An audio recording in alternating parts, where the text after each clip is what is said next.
ನೋಡಿ, ಇವರು ಕೆಲಸ ಹೇಳ್ಕೊಡೋಕ್ಕೆ ನನ್ನ ಕೈಲಾಗಲ್ಲ. ಬೇಕಾದ್ರೆ ನಿಮಗೆ ಹೇಳ್ಕೊಡ್ತೀನಿ, ನೀವು ಕಲ್ತ್ಕೊಂಡು ಇವರು ಟ್ರೈನ್ ಮಾಡಿ. ಅದು ಮಾತ್ರ ಸಾಧ್ಯ ಆಗಲ್ಲ. ಯಾಕೆ? ನನಗೆ ವಯಸ್ಸಾಗಿದೆ, ಮುದುಕಿ, ಇಂಗ್ಲೀಷ್ ಬರಲ್ಲ, ಕಂಪ್ಯೂಟರ್ ಬರಲ್ಲ, ಮೇಲ್ ನೋಡೋಕ್ಕಂತೂ ಬರೋದೇ ಇಲ್ಲ ಅಂತ ಯಾರೋ ಬುದ್ಧಿವಂತರು ಹೇಳಿದ್ದಾರೆ. ಬುದ್ಧಿವಂತರು ಹೇಳಿರೋ ಮಾತನ್ನೇ ತೆಗೆದಾಕಕ್ಕಾಗಲ್ಲ ಅಲ್ವಾ?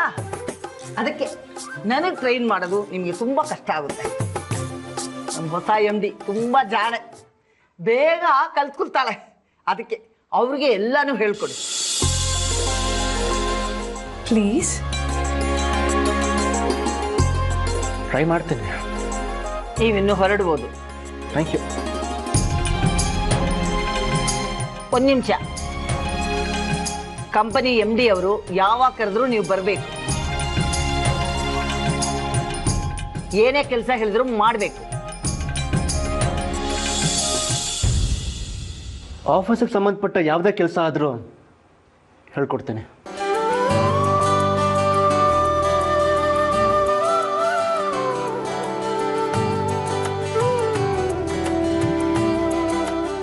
ಧೈರ್ಯ ಕೆಡಬೇಡ. ನಿನಗೆ ಸಿಕ್ಕಿರೋ ಅವಕಾಶನ ಸರಿಯಾಗಿ ಬಳಸ್ಕೊ. ಹೇಗೂ ನಿನ್ನ ಸಹಾಯ ಮಾಡೋಕ್ಕೆ ನಿನ್ನ ತಮ್ಮನೂ ಇದ್ದಾನೆ.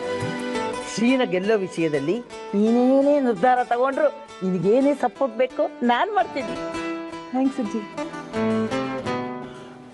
ಮೇಡಮ್, ಕೆಲವು ಚೆಕ್ಕಿಗೆ ನಿಮ್ಮ ಸೈನ್ ಆಗಬೇಕಿತ್ತು. ಏನು ಸೈನ್ ಆಗಬೇಕಾಗಿದ್ರು ನಾಳೆಗೆ ಇಟ್ಕೊಳ್ಳಿ. ಜಾನ್ವಿ, 1:30 ಆಯಿತು, ಊಟ ಮಾಡು. ನಾನು ಮನೆಗೆ ಹೋಗ್ತೀನಿ. ಬಾಯ್. ನಂದನ್ ಅವರೇ, ಒಂದು ನಿಮಿಷ. ಹೇಳಿ ಮೇಡಮ್. ನೀವೆಲ್ಲ ಊಟ ಎಲ್ಲಿ ಮಾಡ್ತೀರಿ? ಅವ್ರವ್ರ ಚೇಂಬರಲ್ಲಿ. ಯಾಕೆ? ಬೆಳಗಿಂದ ಸಂಜೆವರೆಗೂ ಎಲ್ಲರೂ ಕಂಪ್ಯೂಟರ್ ಮುಂದೆ ಕುತ್ಕೊಂಡು ಕೆಲಸ ಮಾಡೋದಿದ್ದೇ ಇರುತ್ತೆ. ಊಟನೂ ಅವ್ರವ್ರ ಚೇಂಬರಲ್ಲಿ ಮಾಡಿದ್ರೆ ಏನು ಚೆನ್ನಾಗಿರುತ್ತೆ ಹೇಳಿ? ಅಟ್ಲೀಸ್ಟ್ ಊಟನಾದರೂ ಎಲ್ಲರೂ ಒಟ್ಟಿಗೆ ಕೂತ್ಕೊಂಡು ಹರಟೆ ಹೊಡ್ಕೊಂಡು ಮಾತಾಡ್ಕೊಂಡು ಮಾಡಿದ್ರೆ ಚೆನ್ನಾಗಿರುತ್ತಲ್ವಾ? ಹೌದು ಮೇಡಮ್, ಆದರೆ ಅವ್ರವ್ರ ಚೇಂಬರಲ್ಲಿ ಕುತ್ಕೊಂಡು ಊಟ ಮಾಡೋದು ರೂಢಿ ಆಗಿಬಿಟ್ಟಿದೆ. ಆಲ್ಮೋಸ್ಟ್ ರೂಲ್ಸ್ ಅನ್ನೋ ಥರದಲ್ಲಿ ಫಾಲೋ ಮಾಡ್ತಾ ಇದ್ದೀವಿ. ಇವತ್ತಿಂದ ರೂಲ್ಸ್ ಚೇಂಜ್ ಅಂತ ಹೇಳಿ. ನನ್ನ ಕ್ಯಾಬಿನಲ್ಲೇ ಕೂತು ಊಟ ಮಾಡೋಣ, ಎಲ್ರಿಗೂ ಕರೀರಿ. ಮೇಡಮ್, ಹೊಸ MD ಮಾಡಿರೋ ರೂಲ್ಸ್ ಅಂತ ಹೇಳಿ, ಎಲ್ಲರೂ ಬರ್ತಾರೆ. ಶ್ರೀ ಸರ್ಗೆ ಹೇಳೋದು ಕಷ್ಟ ಆಗತ್ತೆ ಮೇಡಮ್. ಅವ್ರಿಗೆ ಹರ್ಟ್ ಆಗ್ಬೋದು. ಓಕೆ, ಇಲ್ಲಿಗೆ ಬರಕ್ಕೆ ಹೇಳಿದ್ರೆ ತಾನೇ ಅವ್ರಿಗೆ ಹರ್ಟ್ ಆಗೋದು. ಅವರಿರೋ ಜಾಗಕ್ಕೆ ನಾವು ಹೋದ್ರೆ ಐಡಿಯಾ. ನಾವೇ ಶ್ರೀ ಜೊತೆ ಊಟ ಮಾಡೋಣ. Okay madam.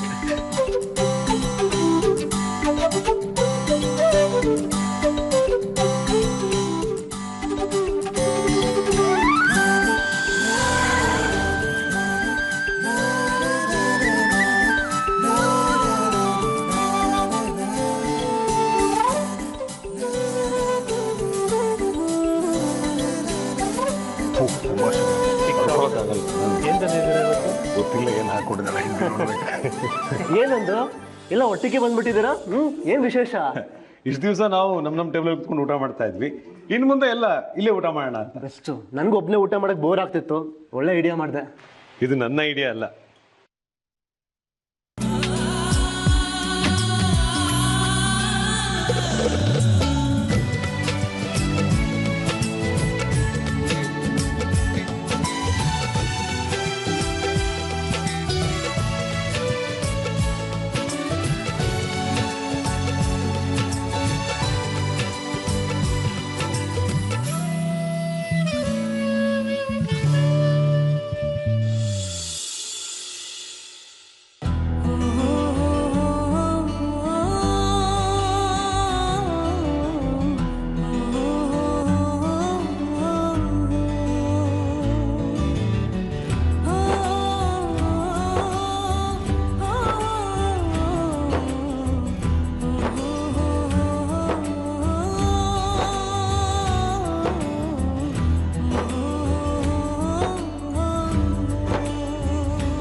ಒಂದ್ ನಿಮಿಷ.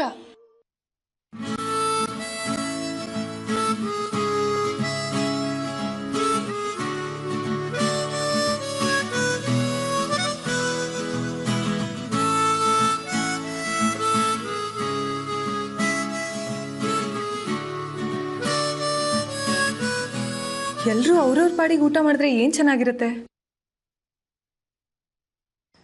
ತಂದಿರೋ ಊಟನ ಹಂಚ್ಕೊಂಡು ತಿನ್ನೋಣ. ಏನಂತೀರಾ ಶ್ರೀ?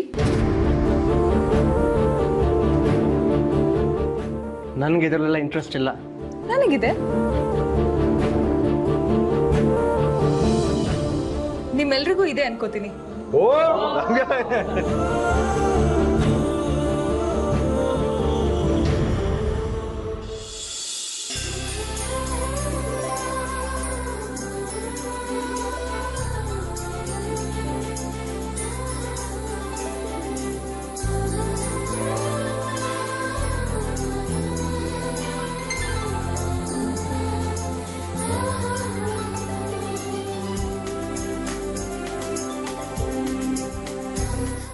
ಏನೇಕ ತಂದಿರೋದು?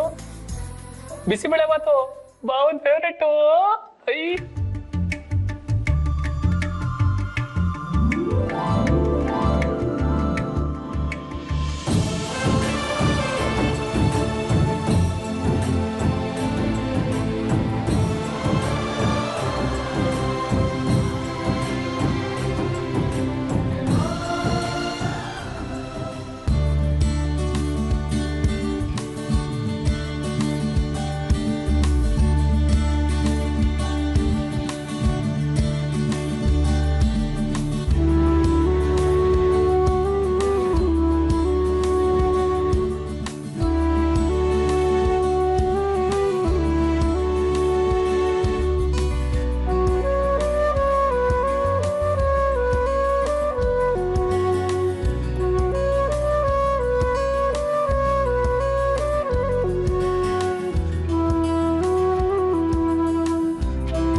ಮೋಸ. ನಾವೆಲ್ಲ ಬರೀ ನೆಪಾನಂದನ್ ಸಾರ್, ಆಕ್ಚುಯಲ್ ಸರ್ವಿಸ್ ಅಲ್ಲಿ.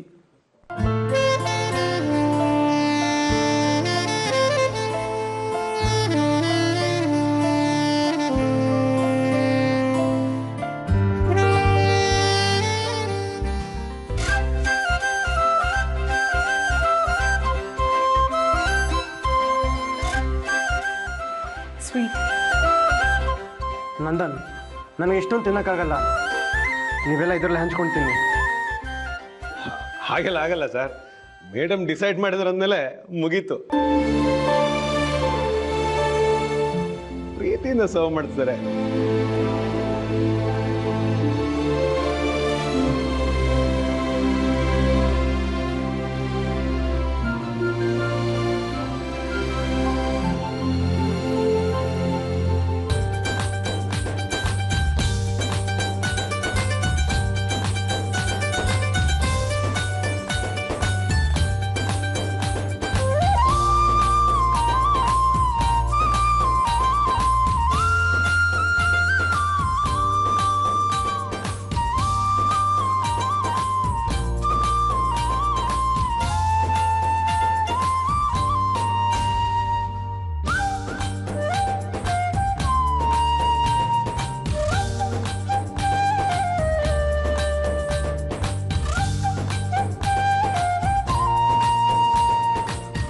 Madam, bisibele bath super. ಅದಕ್ಕೆ ಸ್ವಲ್ಪನೇ ಹಾಕಿರೋದು. ನಮಗೇನಿಲ್ವಾ ಜಾಮೂನು? ಬಿಸಿಬೇಳೆ ಬಾತ್ ನಾನೇ ಮಾಡಿದ್ದು. ಜಾಮೂನ್ ಅಂದ್ರೆ ನನ್ನ ಹಸ್ಬೆಂಡಿಗೆ ತುಂಬಾ ಇಷ್ಟ. ನಮ್ ಸೀನಲ್ಲೇ ಇಲ್ಲ ಜಾಮೂನು. ಇನ್ ಮುಂದೆ ನನ್ನ ಹಸ್ಬೆಂಡಿಗೆ ಏನೇನು ಇಷ್ಟನೋ ಅದನ್ನೆಲ್ಲ ಮಾಡ್ತಿರ್ತೀನಿ ಪ್ರತಿದಿನ.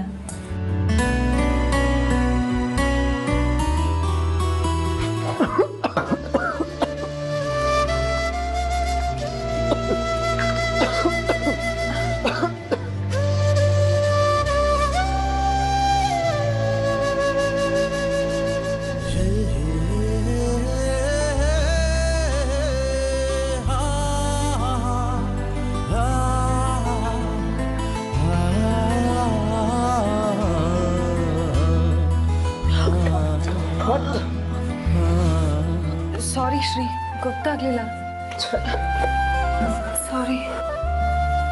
ಸಾರಿ. ನನಗೆಲ್ಲ ಗೊತ್ತಾಗ್ತದೆ.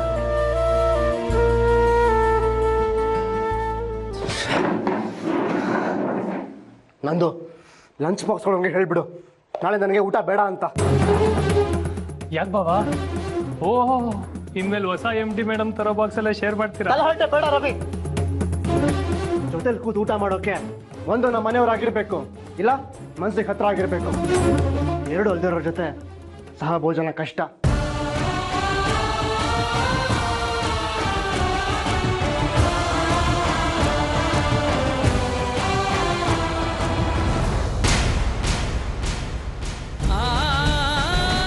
ನೀನೇನಾದರೂ ಹೇಳು, ಎಷ್ಟಾದರೂ ಹರ್ಟ್ ಮಾಡು, ಪರವಾಗಿಲ್ಲ. ನಿನ್ನನ್ನು ವಾಪಸ್ ಮನೆಗೆ ಕರ್ಕೊಂಡು ಹೋಗೋದು ಒಂದೇ ನನ್ನ ಉದ್ದೇಶ.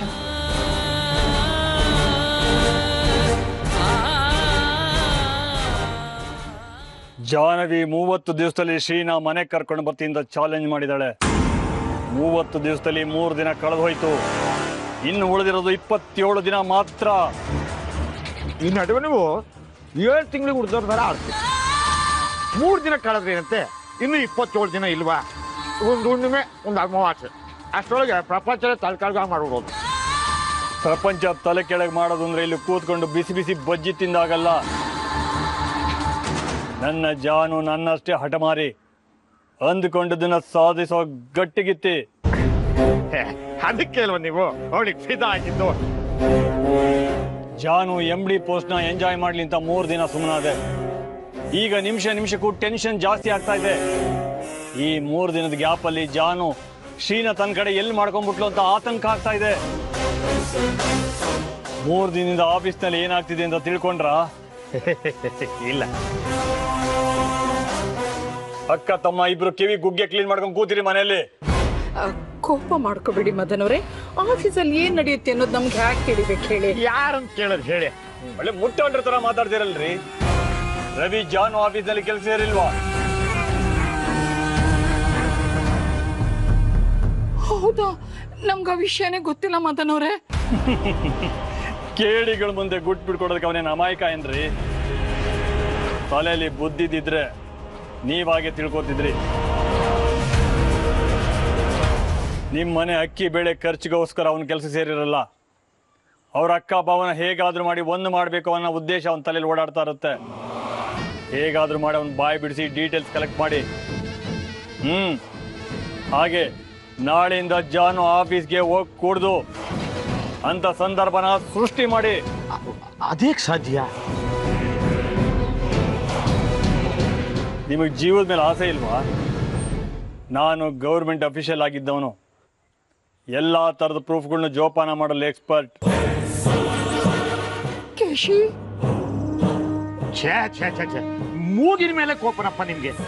ಈಗೇನು ನಮ್ಮ ಜಾನು ತಪ್ಪಾಯ್ತು. ನಿಮ್ಮ ಜಾನು ನಾಳೆಯಿಂದ ಆಫೀಸ್ಗೆ ಹೋಗ್ದಂಗೆ ನೋಡ್ಕೋಬೇಕು, ಅಷ್ಟೇ ತಾನೇ ನಿಮ್ ಡಿಮ್ಯಾಂಡು. ನಿಮ್ ಕೆಲಸ ಆಯ್ತು ಅನ್ಕೊಳ್ಳಿ, ನಾಳೆ ಜಾನು ಆಫೀಸ್ ಹೋಗಲ್ಲ.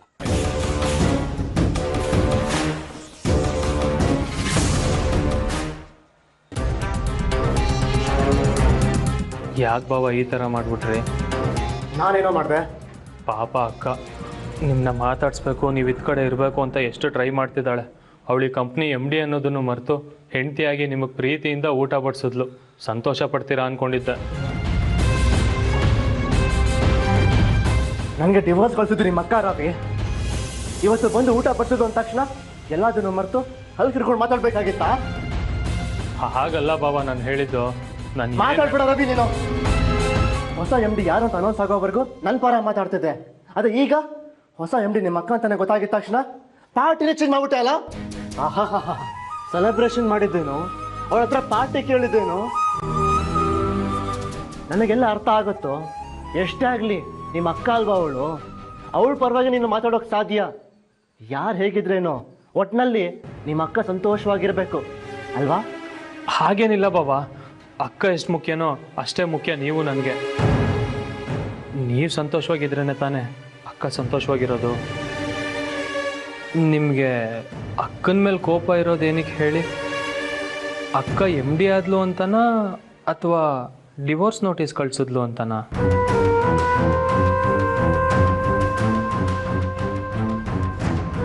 ಅಫ್ಕೋರ್ಸ್ ಡಿವೋರ್ಸ್ ನೋಟಿಸ್ ಕಳಿಸಿದ್ಲು ಅಂತ. ಅದ್ರಲ್ಲಿ ಅಕ್ಕನ ತಪ್ಪು ಏನೂ ಇಲ್ಲ ಬಾವಾ. ನಮ್ಮ ಮನೇಲಿ ಇದ್ದಾರಲ್ಲ, ನಮ್ಮಮ್ಮ ಶಕುನಿ ಮಾವ ಇಬ್ರು ಮದನ್ ಜೊತೆ ಸೇರ್ಕೊಂಡು ಆಡಿರೋ ಆಟ ಇದು. ನನಗೂ ಗೊತ್ತು. ಅವಳಿಗೆ ನನ್ನ ಬಗ್ಗೆ ಎಷ್ಟೇ ತಿರಸ್ಕಾರ ಇರ್ಬೋದು, ಎಲ್ಲಕ್ಕಿಂತ ಹೆಚ್ಚಾಗಿ ಅವಳ ತಂದೆ ಆರೋಗ್ಯದ ಬಗ್ಗೆ ಕಾಳಜಿ ಇದೆ ಅವಳಿಗೆ. ಅವತ್ತು ನಾನು ನಿಮ್ಮ ಮನೆಗೆ ಬಂದಾಗ ಎಲ್ಲಿ ಡಿವೋರ್ಸ್ ವಿಷಯ ನಿಮ್ಮ ತಂದೆ ಗೊತ್ತಾಗ್ಬಿಡುತ್ತೋ ಅನ್ನೋ ಭಯ ಇತ್ತು ಅವಳ ಮುಖದಲ್ಲಿ. ನೋಡು ರವಿ, ನಾನು ಅವಳ ಮುಂದೆ ಎಷ್ಟೇ ಜೋರಾಗಿ ಮಾತಾಡಿದ್ರು ಅವಳೇ ಬೇಕು ಅಂತ ನನಗೆ ಡಿವೋರ್ಸ್ ನೋಟಿಸ್ ಕಳಿಸೋಕ್ಕೆ ಸಾಧ್ಯ ಇಲ್ಲ ಅಂತ ನನ್ನ ಮನಸ್ಸಿಗೆ ಅರ್ಥ ಆಗಿದೆಯೋ. ಆದರೆ ನಿಮ್ಮ ಅಮ್ಮ ಮತ್ತು ಮಾವನ ಮಾತು ಕೇಳಾದರೂ ಸರಿ, ಡಿವೋರ್ಸ್ ಪೇಪರ್ಸ್ಗೆ ಸೈನ್ ಮಾಡಿರೋದು ಅವಳೇ ತಾನೇ. ಅವಳಿಂದ ತಿಳಿದೇ ಆಗಿರೋ ತಪ್ಪು ಬಾಬಾ ಅದು. ಅದರಿಂದ ಈಗಲೂ ಅಕ್ಕ ಪಶ್ಚಾತ್ತಾಪ ಪಡ್ತಿದ್ದಾಳೆ. ಅಕ್ಕಂಗೆ ಮುಂಚೆ ಅಷ್ಟೇ ನಿಮ್ಮ ಮೇಲೆ ಪ್ರೀತಿ ಇದೆ ಬಾಬಾ, ನಿಮಗೂ ಅವಳ ಮೇಲೆ ಅಷ್ಟೇ ಪ್ರೀತಿ ಇದೆ ಅಲ್ವಾ?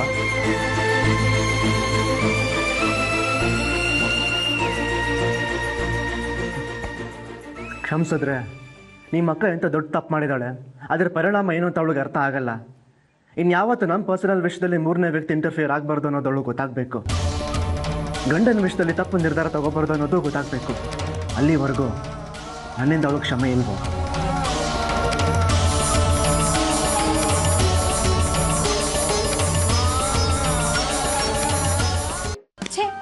ಇಷ್ಟೆಲ್ಲ ಪ್ರಯತ್ನ ಪಟ್ಟು ಶ್ರೀ ಮೆತ್ತಿಗೆ ಆಗ್ಲಿಲ್ವಲ್ಲ?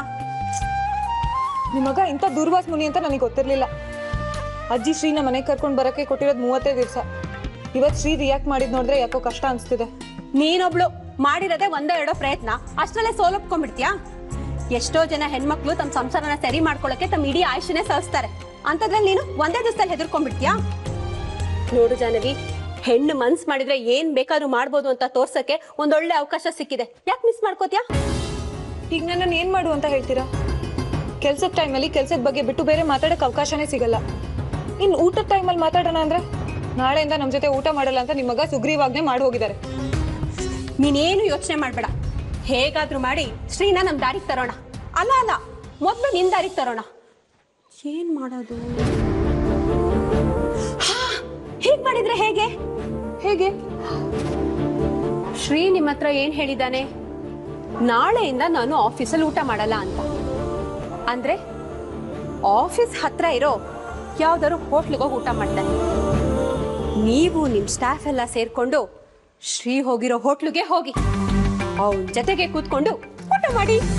ವಸು, ನನಗೆ ಶ್ರೀ ಜೊತೆ ಊಟ ಮಾಡೋದಲ್ಲ ಇಂಪಾರ್ಟೆಂಟು, ಅವ್ರ ಜೊತೆ ಪರ್ಸ್ನಲ್ ಆಗಿ ಮಾತಾಡ್ಬೇಕು. ಹೋಟೆಲಲ್ಲಿ ಅಷ್ಟೊಂದು ಜನ ಇರ್ತಾರೆ, ಹೇಗ್ ಮಾತಾಡಕ್ಕಾಗುತ್ತೆ? ಹೌದಲ್ವಾ? ಹೀಗ್ ಮಾಡಿ, ನೀವು ನಿಮ್ ಸ್ಟಾಫ್ ಎಲ್ಲ ತಿಂದಿದ್ ಬಿಲ್ನ ಹೇಗಾದ್ರೂ ಮಾಡಿ ಶ್ರೀ ತಲೆ ಕಟ್ಬಿಡಿ. ಮಾರನೇ ದಿವಸದಿಂದ ಶ್ರೀ ಹೋಟ್ಲಿಗೆ ಹೋದ್ರೆ ಕೇಳಿ. ಅಷ್ಟು ಜನ ತಿಂದಿದ್ ಬಿಲ್ಲನ್ನ ಶ್ರೀನೇ ಕಟ್ಟಿದ್ರೆ ಅವ್ರ ತಿಂಗಳ ಸಂಬಳ ಎಲ್ಲ ಅಲ್ಲೇ ಖರ್ಚಾಗ್ಬಿಡುತ್ತೆ. ಪಾಪ ಶ್ರೀ ಕಷ್ಟ ಆಗುತ್ತೆ. ಈ ಪ್ಲಾನ್ ಬೇಡ ವಸು. ವಸು, ಹೀಗ್ ಮಾಡಿದ್ರೆ ಹೇಗೆ? ಹೇಗೆ? ಶ್ರೀಗೆ ತುಂಬಾ ಕೆಲಸ ಕೊಟ್ಬಿಡೋದು, ಅವ್ರಿಗೆ ಹೊರಗೆ ಹೋಗಕ್ ಪುರ್ಸತೆ ಇರ್ಬಾರ್ದು. ಆಗ ನಮ್ ಜೊತೆನೆ ಊಟ ಮಾಡ್ಬೇಕಲ್ಲ. ಹೀಗೇನಾದ್ರು ಮಾಡಿದ್ರೆ ಆಫೀಸಲ್ಲೇ ತಲೆ ಸುತ್ತ ಬಂದು ಬಿದ್ದೋಗ್ಬಿಡ್ತಾನೆ ಅಷ್ಟೇ. ಹೌದಾ? ಬೇಡ ಬೇಡ ಬೇಡ, ಶ್ರೀಗೆ ಯಾವುದೇ ತರ ಕಷ್ಟ ಆಗ್ಬಾರ್ದು. ಒಂದ್ ನಿಮಿಷ ಇರು. ಆಗ್ಲೇ ನೀನೇನ್ ಹೇಳ್ದೆ? ನಾನು ಆಫೀಸಲ್ಲಿ ಊಟ ಮಾಡ್ಬೇಕು ಅಂದ್ರೆ ನಮ್ಮೋರು ಅಂತ ಯಾರಾದ್ರೂ ಇರ್ಬೇಕು, ಇಲ್ಲ ನಮ್ ಮನೆಯವರು ಅಂತ ಯಾರಾದ್ರೂ ಇರ್ಬೇಕು ಅಂತ ಶ್ರೀ ಹೇಳ್ದ ಅಂತ ಅಲ್ವಾ? ಹೌದು. ಹಾಗಾದ್ರೆ ನಾಳೆಯಿಂದ ಇಡೀ ಸ್ಟಾಫ್ ಆಗೋಷ್ಟು ಅಡ್ಗೆನ ನಾನೇ ಮಾಡ್ಕೊಂಡ್ ಬರ್ತೀನಿ. ಮನೆಯವಳು ಅಂತ ನಾನಿರ್ತೀನಿ, ಅವನವಳು ಅಂತ ನೀನಿರ್ತೀಯ. ಅದ್ ಹೇಗ್ ನಿನ್ ಜೊತೆ ಅವ್ನು ಊಟ ಮಾಡಲ್ವೋ ನಾನು ನೋಡ್ತೀನಿ. ಐಡಿಯಾ ಏನೋ ಚೆನ್ನಾಗಿದೆ, ಆದ್ರೆ ಇದಕ್ಕೆ ಅಜ್ಜಿ ಒಪ್ಪಲ್ಲ. ಹೌದಲ್ವಾ? ಅಯ್ಯೋ, ಈ ಊಟದ ಐಡಿಯಾನ ಇಲ್ಲೇ ಬಿಟ್ಬಿಡೋಣ ಜಾನ್ವಿ. ಈಗೇನು, ಹೇಗಾದ್ರೂ ಮಾಡಿ ನೀನು ಶ್ರೀ ಹತ್ರ ಮಾತಾಡೋ ಅಂತ ಸಂದರ್ಭಗಳನ್ನ ಕ್ರಿಯೇಟ್ ಮಾಡ್ಬೇಕು ಅಷ್ಟೇ ಅಲ್ವಾ? ಹೌದು. ನಾನ್ ಹೇಳ್ದದ್ ಕೇಳು.